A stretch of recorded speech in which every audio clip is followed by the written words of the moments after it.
This video is sponsored contains online shopping. மீன் குழம்பு செய்வது எப்படி? ஒரு கிலோ மீன் எடுத்துக்கிறோம்.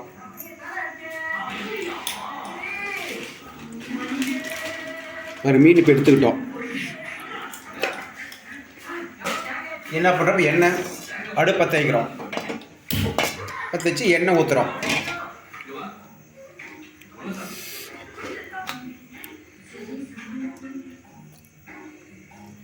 எண்ணெய் ஊற்றிட்டுங்களா?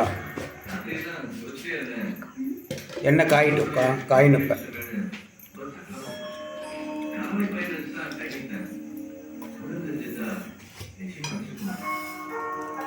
கூட கொஞ்சம் கடுகு போடுறப்ப நல்லா எண்ணெய் காயிட்டும்.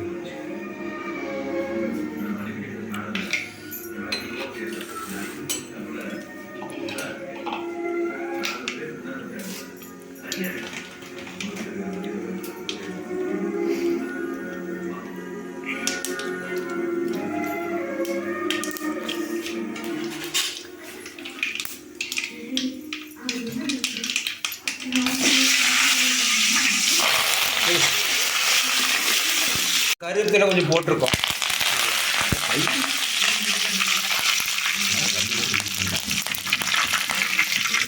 கருவேப்பிலை போட்டிருக்கும்பா, கருவேப்பிலை போட்டிருக்கோம். இப்போ மிளகாப்பொடி கொஞ்சம் போடுறோம். ஒரு ஸ்பூன் மிளகாப்பொடி போடுறோம். அதோட ஒரு வதக்குறோம். இப்போ மல்லித்தூள் கொஞ்சம் போடுறோம். அது ஒரு ஸ்பூன் போட்டுமா. அடுத்தது இஞ்சி பூண்டு பேஸ்ட் பண்ணியிருக்கோம், அதை கொஞ்சம் போடுறோம். அது வதக்குறோம். வதக்கிட்டுங்களா? அடுத்தது இது பாருங்கள், அரைச்சி இப்போ பாருங்கள், மீன் வறுவல் அந்த பொடி கொஞ்சம் போடுறோம்.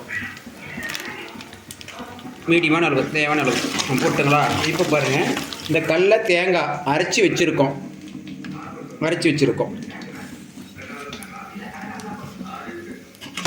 இது கொட்டுறோம்.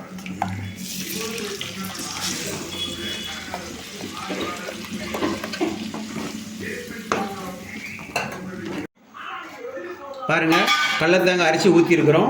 நல்லா கொதிக்கணும், பச்சை வாசம் வராத அளவு கொதிக்கணும். உப்பு கொஞ்சம் போட்டு இப்போ புளி கொஞ்சம் ஊற்றுறோம். இது எதுக்காகனா கொஞ்சம் டேஸ்ட் நல்லாயிருக்கும், கெட்டு போகாத குழம்பு. மீன் குழம்புக்கு நல்லாயிருக்கும். 2 நாளைக்கு 3 நாளைக்கு வச்சுக்கலாம். இந்த மாதிரி கொச்சிருச்சு. இப்போ இந்த மீனை ஒரு 4 பீஸ் போடுறோம்.